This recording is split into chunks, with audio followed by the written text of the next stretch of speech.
Hi. இந்த வீடியோவில் நம்ம பார்க்க போகிறது வந்துட்டு பார்த்தீங்கன்னா north Korea and south Korea இது ரெண்டும் ஏன் பிரிஞ்சுது அப்படிங்கிறது தான் நம்ம இந்த வீடியோவில் பார்க்க போகிறோம். ஸோ எல்லாத்துக்கும் நிறைய பேத்துக்கு அந்த டவுட் இருக்கும். ஏன்னா நார்த் கொரியா சவுத் கொரியா ரெண்டு கண்ட்ரி ஏன் பிரிஞ்சுதுங்கிற ஒரு ஐடியாவே இருக்காது. ஆனால் ரெண்டு நாடுகளும் சண்டை போட்டுக்கிட்டு இருக்கு அப்படிங்கிறது மட்டும் எல்லாத்துக்கும் ஒரு ஐடியா இருக்கும். ஸோ இந்த வீடியோவில் நம்ம அதை தான் பார்க்க போகிறோம். ஸோ ஃபஸ்ட்டு இந்த north Korea and south Korea ரெண்டாக பிரியறதுக்கு முன்னாடி கொரியாவுடைய ஹிஸ்ட்ரி கொஞ்சமாக நம்ம தெரிஞ்சுக்கணும். ஓகேங்களா? ஏன்னா கொரியாவோட ஹிஸ்ட்ரி தெரிஞ்சுக்கிட்டால் தான் ரெண்டுக்கும் அந்த இப்போ இருக்கிற நார்த் கொரியாவுடைய கேரக்டரிஸ்டிக்ஸும் சவுத் கொரியாவோட கேரக்டரிஸ்டிக்ஸுக்கும் அப்புறம் நம்ம படத்தில் பார்க்குற கேரக்டரிஸ்டிக்ஸ் இந்த கொரியன் மூவிஸ்லாம் பார்ப்போம் இல்லைங்களா, அதில் இருக்கிற கேரக்டரிஸ்டிக்ஸையும் நம்ம அண்டர்ஸ்டாண்ட் பண்ணிக்க முடியும். ஏன்னா கொரியாவுடைய ஹிஸ்ட்ரி வந்துட்டு பார்த்தீங்கன்னா ஒரு 13th செஞ்சுரிக்கு முன்னாடி வரைக்கும் பெருசாக இல்லை. 13th செஞ்சுரியிலேருந்து தான் நமக்கு மோஸ்ட் ஆஃப் த டேட்டாஸ் இருக்குது. ஸோ 13th செஞ்சுரியிலேருந்து ஒரு 500 வருஷத்துக்கு, அதாவது 19th செஞ்சுரியோடைய இறுதி காலகட்டம் வரைக்கும் கியோங் டைனாசிட்டி, ஜோசியான் டைனாசிட்டி இவங்க தான் வந்துட்டு ஃபுல் அண்ட் ஃபுல் ஆக்குபை பண்ணி அவங்க தான் ரூல் பண்ணிட்டு இருந்திருக்காங்க. இந்த டைனாசிட்டி வந்துட்டு பார்த்திங்கன்னா ஆக்சுவலாக எங்கேருந்து வந்ததுன்னா சைனாலேருந்து வந்தது. சைனாவுடைய புத்தி வந்துட்டு பார்த்திங்கன்னா இன்றைக்கி எப்படி இருக்கோ அதே மாதிரி தான் அன்றைக்கி இருந்திருக்கு. பக்கத்தில் எந்த நாடு கிடச்சாலும் போய் ஆக்குபை பண்ணிடுவாங்க. ஸோ அந்த மாதிரி கொரியாவை ஆக்குபை பண்ணி கிட்டத்தட்ட 500 வருஷம் அவங்களுடைய ஆளுகைக்கு கீழே வச்சுருந்தாங்க. ஜோசியான் டைனாசிட்டிக்கு கீழே இருந்தாங்க. ஸோ இந்த ஆளுகைக்கு கீழே இருந்ததுனால என்ன ஆயிடுச்சுன்னா, கொரியாவை பற்றி வெளியே மக்களுக்கு என்ன தெரிஞ்சதுன்னா ஒரு ஹெர்மிட் கிங்டம் அப்படிங்கிற மாதிரி தான் தெரிஞ்சது. ஸோ ஹெர்மிட் கிங்டம் அப்படின்னா ரொம்பவும் ஹியரார்க்கி ரொம்ப ஸ்ட்ரிக்டாக ஃபாலோ பண்ணுற ஒரு கண்ட்ரி. அதாவது வயசில் பெரியவங்களுக்கு அதிகமான மரியாதை கொடுக்கறது. அப்படி வயசில் பெரியவங்க இல்லை அப்படின்னா அந்த பொசிஷனுக்கு உண்டான மரியாதையை நல்லா தர்றது. ஸோ இந்த ஒர்க்கை வந்துட்டு ரொம்பவும் இந்த ஒரு கேரக்டரை வந்துட்டு கொரியன் பீப்புள் கிட்ட ரொம்பவும் இன்சிஸ்ட் பண்ணாங்க சைனீஸ் கவர்மெண்ட், அந்த சமயத்தில் இருந்த கவர்மெண்ட். ஸோ அதனால தான் நம்ம இப்போ பார்க்குற மோஸ்ட் ஆஃப் த கொரியன் மூவிஸில், அதாவது கேங்ஸ்டர் மூவிஸ்லாம் வந்துட்டு பார்த்திங்கன்னா அந்த சுப்பீரியர்ஸ்க்கு வந்துட்டு பார்த்திங்கன்னா அந்த பொசிஷனில் ஹையராக இருக்கவங்க இல்லை வயசானவங்களுக்கு மரியாதை சூப்பராக கொடுப்பாங்க. ஸோ இந்த இது வந்துட்டு கேரக்டர் அந்த ஹெர்மிட் கிங்டம் வந்து அதனாலேயே ஹெர்மிட் கிங்டம்ங்கிற அந்த பேரும் வந்துச்சு. அட் த சேம் டைம் அவங்களுக்கு வந்துட்டு பார்த்திங்கன்னா ரொம்ப கன்சர்வேட்டிவாக இருந்தாங்க. வெளிவட்டார பழக்க வழக்கமும் ரொம்பவும் இதாக தான் இருந்தாங்க. ஸோ இப்படி தான் இருந்துகிட்டு இருந்தது. பட் ஆனால் இது ஒரே மாதிரியே போகலை. என்றைக்கு மாறுச்சு அப்படின்னா அந்த 1897 கிளர்ச்சியாளர்கள் எப்பவுமே இருந்துக்கிட்டே இருப்பாங்க இல்லையா, ஒரு நாட்டுக்குள்ளே போனோம் அப்படின்னா. அந்த மாதிரி கிளர்ச்சியாளர்கள் ஒரு ஸ்டேஜுக்கு மேலே ரொம்ப பொங்கி எழுந்து அந்த ஜோசியான் டைனாசிட்டிக்கு எதிராக போராடி ஜோசியான் டைனாசிட்டி அடித்து விரட்டி இண்டிபெண்ட் கொரியாவை உருவாக்குறாங்க. ஸோ அந்த இண்டிபெண்ட் கொரியா வந்துட்டு பார்த்திங்கன்னா கிட்டத்தட்ட ஒரு முதலாளித்துவ கொள்கையை கொண்டு வருது. அதாவது foreign kind of thing, factory, industry இதை எல்லாத்தையும் உள்ளார கொண்டு வர ட்ரை பண்ணுறாங்க. இது பண்ண ஆரம்பிக்கிறாங்க அந்த பர்டிகுலர் கவர்மெண்ட்டு. ஸோ இந்த 1897 இவங்க ஆக்குபை பண்ணாலும் 1910 வரைக்கும் தான் அவங்களால இருக்க முடிஞ்சது. 1910 திருப்பி ஜப்பான் கொரியாவை ஆக்குபை பண்ண ட்ரை பண்ணுறாங்க, சண்டை போடுறாங்க.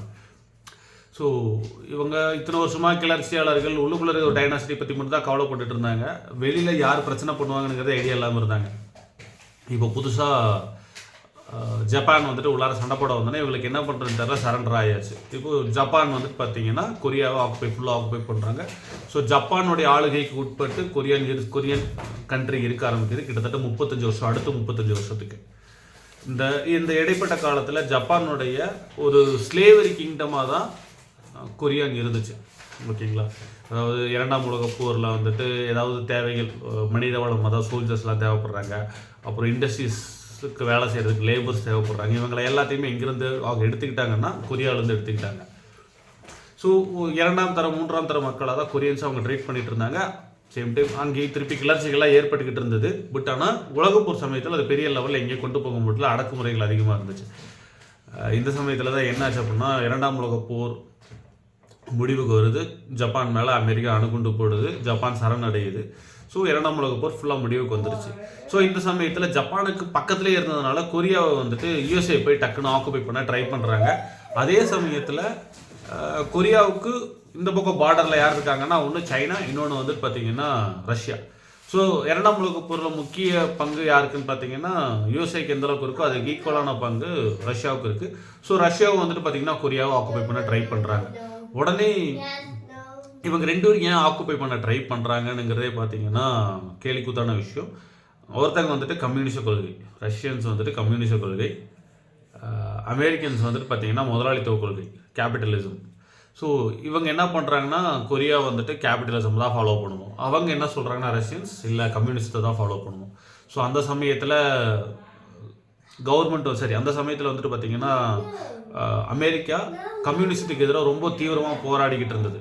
ஸோ இது ரெண்டும் டைரெக்டாக கிளாஸ் ஆனவுடனே என்ன ஆகிப்போச்சுன்னா திருப்பி இன்னொரு உலகப் போருக்கு வந்துட்டு எந்த நாடுகளும் தயாராக இல்லை.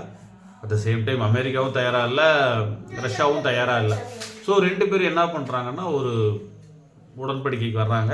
ஸோ நார்த் பார்ட்டை நாங்கள் வச்சுக்கிறோம், ஓகேங்களா. ரஷ்யா வந்துட்டு கொரியாவுடைய நார்த் பார்ட்டை வச்சுக்கிறதாகவும், யூஎஸ்ஏ வந்துட்டு கொரியாவுடைய சவுத் பார்ட்டை வச்சுக்கிறதாகவும் முடிவு பண்ணுறாங்க. ஸோ நார்த் பார்ட்டில் அப்போ கம்யூனிச கொள்கையை ரொம்ப தீவிரமாக ஃபாலோ பண்ணிகிட்டு இருந்த கிம் டூ ஜங்கிறவரை பிரசிடெண்ட்டாக அனௌன்ஸ் பண்ணிடுறாங்க. இந்த பக்கம் சவுத் கொரியாவுக்கு சிங்கம் ரே அப்படிங்கிற ஒரு முதலாளித்துவ கொள்கையை ஃபாலோ பண்ணிட்டு இருக்க ஒரு அரசியல்வாதியை பிரசிடெண்ட்டாக பிரைம் மினிஸ்டராக அனௌன்ஸ் பண்ணிடுறாங்க. ஸோ இவங்க ரெண்டு பேரும் இந்த ரெண்டு பார்ட்டில் இருந்துக்கிட்டு ஆட்சி செஞ்சுக்கணும், இது வந்துட்டு என்னைக்கு இவங்க ரெண்டு ஒட்டுக்காக சேர்றதுங்கிறது பின்னாடி முடிவு பண்ணிக்கலாம் அப்படின்னு சொல்லி இது முடிவு பண்ணுறாங்க. ஸோ இந்த நாட்டை ரெண்டாக பிரிக்கிற கூத்து பார்த்திங்கன்னா நம்ம வேர்ல்டு மேப் எடுத்தோம் அப்படின்னா ஒவ்வொரு டிகிரி இருக்கும், 1 டிகிரி 2 டிகிரி 3 டிகிரி அப்படின்னு நம்ம லைனாக இருக்கும். இந்த ட்ராபிக் ஆஃப் கேன்சர், கேப்ரிகான், அதுக்கப்புறம் இந்த ஈக்குவேட்டர் இதெல்லாம் இருக்கும். அதில் 38 டிகிரி நார்த்துன்னு ஒரு லைன் இருக்கும். ஸோ அந்த லைனை ஒட்டி இருக்கிற மாதிரி ஒரு பார்டரை ஒன்று க்ரியேட் பண்ணுறாங்க. இந்த பார்டர் தான் நார்த் கொரியாவுக்கும் சவுத் கொரியாவுக்கும் உள்ள டிஃப்ரென்ஸு அப்படின்ட்டு. ஸோ பார்டர் வந்துட்டு பார்த்திங்கன்னா ஃபிக்ஸ் பண்ணியாச்சு. பட் இதில் என்ன பிரச்சனைனா நீங்கள் கம்யூனிசம் எடுத்துக்கிட்டிங்கனாலும் சரி, முதலாளித்துவ கொள்கை எடுத்துக்கிட்டிங்கனாலும் சரி, கம்யூனிச கொள்கை தான் மேஜர்லி. கம்யூனிச கொள்கை எடுத்துக்கிட்டிங்கன்னா அவங்களுக்கு என்றைக்குமே ஏதோ ஒரு பிடிமானம் வேணும், ஓகேங்களா. ஸோ அந்த பிடிமானம் என்னென்னா ஒன்று அடுத்த நாட்டை பிடிக்கிறதா இருக்கணும், இல்லை மற்ற நாட்டுகளே தன்னோட ஆளுகைக்கு கீழே கொண்டு வரதா இருக்கணும், இல்லைன்னா கம்யூனிஸ்ட்டு உலகம் ஃபுல்லாக பரப்பணும். அந்த மாதிரியான ஒரு எண்ண ஓட்டத்திலே இருக்கிற ஒரு டைப் ஆஃப் மென்டாலிட்டி தான் கம்யூனிசம். ஸோ கம்யூனிசம் ஃபாலோ பண்ணிகிட்டு இருக்க நார்த் கொரியா என்ன பண்ணுறாங்கன்னா சவுத் கொரியாவை அட்டாக் பண்ணுறாங்க. எப்போன்னா இதெல்லாம் முடிஞ்சதுக்கப்புறம் 1950 அட்டாக் பண்ணுறாங்க. ஸோ 1950 அட்டாக் பண்ணுறாங்க. 1950 அட்டாக் பண்ணோடனே என்ன ஆயிடுச்சுன்னா கொரியன் வார் ஸ்டார்ட் ஆகுது. ஃபஸ்ட்டு கொரியன் வார் அதுதான். ஸோ கொரியன் வார் ஸ்டார்ட் ஆனோடனே அடுத்து 3 வருஷத்துக்கு இழுக்குது. ஏன் 3 வருஷத்துக்கு இழுக்குதுன்னா சவுத் கொரியாவுக்கு அமெரிக்கா ஹெல்ப் பண்ணுறாங்க, நார்த் கொரியாவுக்கு ரஷ்யா ஹெல்ப் பண்ணுறாங்க. ரெண்டு பேரும் ஆயுதங்களை சப்ளை பண்ணிகிட்டே இருக்காங்க. போர் முடிவுக்கு வர்ற மாதிரியே தெரில. ஒரு ஸ்டேஜுக்கு மேலே திருப்பி சண்டை போடுறதுக்கு யாருக்குமே தெம்பு இல்லை, ரஷ்யாவுக்கும் சரி அமெரிக்காவுக்கும் சரி தெம்பு இல்லை. உடனே என்ன பண்ணுறாங்க, ஒரு ட்ரீட்டிக்கு வர்றாங்க, ஓகேங்களா. பீஸ் ட்ரீட்டிக்கு வரல, அதாவது அமைதி உடன்படிக்கைக்கு வரவே இல்லை. அவங்க எதுக்கு வர்றாங்கன்னா ஆர்மிஸ்டிஸ் அக்ரிமெண்ட், அதாவது ஆயுதங்களை ஏந்தி சண்டை போடுறத அந்த மாதிரியான போருக்கு தடை செஞ்சு ஒரு உடன்படிக்கைக்கு வர்றாங்க. அந்த சமயத்தில் ரெண்டு நாடுகளும் எங்கெங்கே இருக்காங்களோ அதுக்கு தகுந்த மாதிரி திருப்பி பார்டரை போடுறாங்க. எகெயின் அந்த பார்டர் பெரிய லெவலில் வேரி ஆகல, ஓகேங்களா. அந்த பார்டர் எகெயின் 38 டிகிரி நார்த்துக்கு பக்கத்துலேயே தான் இருக்குது. ஸோ இந்த பார்டர் வந்துட்டு பார்த்திங்கன்னா யூஸ்வலாக பார்டர் எவ்வளோ கிலோமீட்டர், பார்டரோடைய ஒரு அகலம்னு பார்த்திங்கன்னா எவ்வளோ கிலோமீட்டர் இருக்குன்னா ஒரு ஓகே ஒரு ஒரு ஒரு 50 மீட்டர்னு வச்சுக்கலாம். பார்டரோட ஒரு அகலம் 50 மீட்டர்னு கூட வச்சுக்கலாம் நம்ம, சரிங்களா. இந்தியா பாகிஸ்தான் பார்டர் பார்த்திங்கன்னா இந்த பக்கம் ஒரு கம்பி வெளி போட்டிருப்பாங்க, இந்த பக்கம் ஒரு கம்பி வெளி போட்டிருப்பாங்க, நடுவால் ஒரு 4 ஆள் நடக்கிற அளவுக்குலாம் கேப் இருக்கும், ஓகேங்களா. ஸோ ஒரு 5 மீட்டர் தான் வரும், நம்ம 50 மீட்டர்னு கூட வச்சுக்கலாம். ஆனால் இந்த நார்த் கொரியாவுக்கும் சவுத் கொரியாவுக்கும் உண்டான அந்த பார்டர் இருக்கு இல்லைங்களா, அந்த பார்டருடைய அகலம் மட்டும் பார்த்திங்கன்னா 5 கிலோமீட்டர், ஓகேங்களா. ஸோ இதை வந்து டீமிலிட்டரைஸ்டு ஜோன்னு சொல்லி சொல்கிறாங்க. 1953 ஆர்மிஸ்டிஸ் அக்ரிமெண்ட் போட்டு சைன் பண்ணதுக்கப்புறம் அந்த பார்டரை வந்துட்டு ஃபைனலைஸ் பண்ணுறாங்க. அந்த பார்டருடைய அகலம் வந்துட்டு பார்த்திங்கன்னா கிட்டத்தட்ட 5 கிலோமீட்டர், நீளம் எவ்வளோன்னு பார்த்தீங்கன்னா 250 கிலோமீட்டர். நம்ம இங்கேருந்து சேலம் தருமபுரி வரைக்குமே போயிட்டு போயிட முடியும்னு நினைக்கிறேன். ஸோ அவ்வளோ கிலோமீட்டர் தான் டிஸ்டன்ஸே. இதுக்கு வந்துட்டு ஒரு 2 நாடாக பிரிச்சிட்டாங்க. உலகத்துலேயே நம்ம நாடுகள் பிரிஞ்சதுக்கு உண்டான ரீசன்ஸ் எல்லாம் பார்த்தோம் அப்படின்னா மதம் சார்ந்து பிரிஞ்ச நாடுகள் நிறையா இருக்கலாம். ஏன் இந்தியா பாகிஸ்தானவே நம்ம எடுத்துக்கலாம், மதம் சார்ந்து தான் பிரிஞ்சாங்க. மொழி சார்ந்து பிரிஞ்ச நாடுகள் நம்ம சொல்லலாம். யூரோப்பில் எல்லா கண்ட்ரியுமே மொழி சார்ந்து பிரிஞ்ச நாடுகள் தான். இல்லைன்னா இனக்குழுக்கள், ஜாதி, இந்த மாதிரியான அமைப்புகள்னால பிரிஞ்ச நாடுகள் நம்ம சொன்னோம் அப்படின்னா மோஸ்ட்லி நம்ம எதை சொல்லலாம்னா ஸ்ரீலங்காவை சொல்லலாம், சரி ஆஃப்ரிக்கன் கண்ட்ரிஸை சொல்லலாம். ஏன்னா கிட்டத்தட்ட 50 நாடுகளுக்கும் அதிகமாக இருக்குது ஆஃப்ரிக்காவில், 50லேருந்து 55 இருக்குது. இது இனி 80 வரைக்கும் போகிறதுக்கு வாய்ப்புகள் உண்டு, அது தனியாக வேறு ஒரு வீடியோவில் பார்ப்போம். பட் ஆனால் ஒரு அரசியல் கொள்கையினால் பிரிஞ்ச நாடு அப்படின்னு பார்த்தீங்கன்னா 2 நாடுகளுடைய ஈகோவால் பிரிஞ்ச ஒரு நாடுன்னு பார்த்தோம்னா அது கொரியா தான். நார்த் கொரியா ரஷ்யாவுடைய ஈகோவாலையும் ரஷ்யாவுடைய அரசியல் கொள்கையினாலையும் தனியாக நார்த் கொரியாவை பிரிஞ்சுது. சவுத் கொரியா அமெரிக்காவுடைய கொள்கை, அமெரிக்காவுடைய முதலாளித்துவ கொள்கையினால் தனியாக ஒரு நாடாக பிரிஞ்சு வந்துருச்சு. இதுதான் உலகத்திலே ஒரு டிஃப்ரெண்ட்டான ஒரு சினாரியோவை நம்ம பார்க்க முடியும். ஸோ இதுக்கப்புறம் அவங்க 2 பேரும் சண்டை போட்டுக்கலையான்னு கேட்டிங்கன்னா, 1953 அப்புறம் அவங்க சண்டை போட்டுக்கலையான்னு கேட்டால் இல்லை. அதுக்கப்புறமும் சண்டையை எஸ்கலேட் பண்ணுற மாதிரி பல விஷயங்களை நார்த் கொரியா பண்ணாங்க. ஓகேங்களா? ஏன்னா அதான் கம்யூனிசம் நான் சொன்னேன் இல்லையா? ஸோ என்றைக்குமே அடங்க மாட்டாங்க. ஸோ அதனால் அவங்க நிறையா விஷயத்த பண்ணாங்க. எப்போன்னு பார்த்தீங்கன்னா 1968 1968 சவுத் கொரியா கவர்மெண்ட் பில்டிங்கில் போய் பிரைம் மினிஸ்டர், அதாவது சவுத் கொரியாவுடைய பிரைம் மினிஸ்டரை கொலை பண்ணுறதுக்கு ட்ரை பண்ணாங்க நார்த் கொரியன்ஸ். பட் அஃப்கோர்ஸ் அந்த அசாசினேஷன் வந்துட்டு ஃபெயிலியர் ஆயிடுச்சு.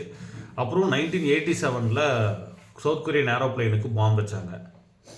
அதுக்கப்புறம் 2010 ரீசெண்டாக வந்துட்டு பார்த்திங்கன்னா கொரியாவில் இருக்க ஒரு குட்டி தீவில் ஃபயரிங்ஸ் பண்ணாங்க. நார்த் கொரியன்ஸ் வந்துட்டு ஃபயரிங்ஸ் பண்ணாங்க. ஸோ ஆனால் இவ்வளோ பிரச்சனைகள் இது ரெகுலராக நடந்துட்டு இருந்தாலும் சவுத் கொரியா முடிஞ்ச அளவுக்கு டிஃபென்சிவ் மோட்லேயே போயிட்டு அவங்களுடைய முதலாளித்துவ கொள்கையை கரெக்டாக ஃபாலோ பண்ணிட்டு போயிட்டுருக்காங்க. நார்த் கொரியன்ஸ் அதே மாதிரி அவங்களுடைய கம்யூனிஸ்ட் கொள்கையை கரெக்டாக ஃபாலோ பண்ணிட்டு போயிட்டுருக்காங்க.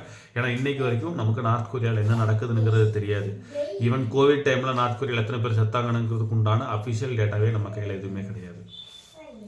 இதெல்லாம் ஒரு பக்கம் இருந்தாலும் நம்ம நெட்டில் யூடியூப்பில் நார்த் கொரியா பற்றி தேடணும் அப்படின்னா நமக்கு கிடைக்கக்கூடிய தகவல்கள் எல்லாமே வந்துட்டு பார்த்திங்கன்னா என்னவாக இருக்குன்னா, நார்த் கொரியாவில் இருக்க வாழ்க்கை முறை எவ்வளோ கஷ்டமாக இருக்குது, நார்த் கொரியாவுடைய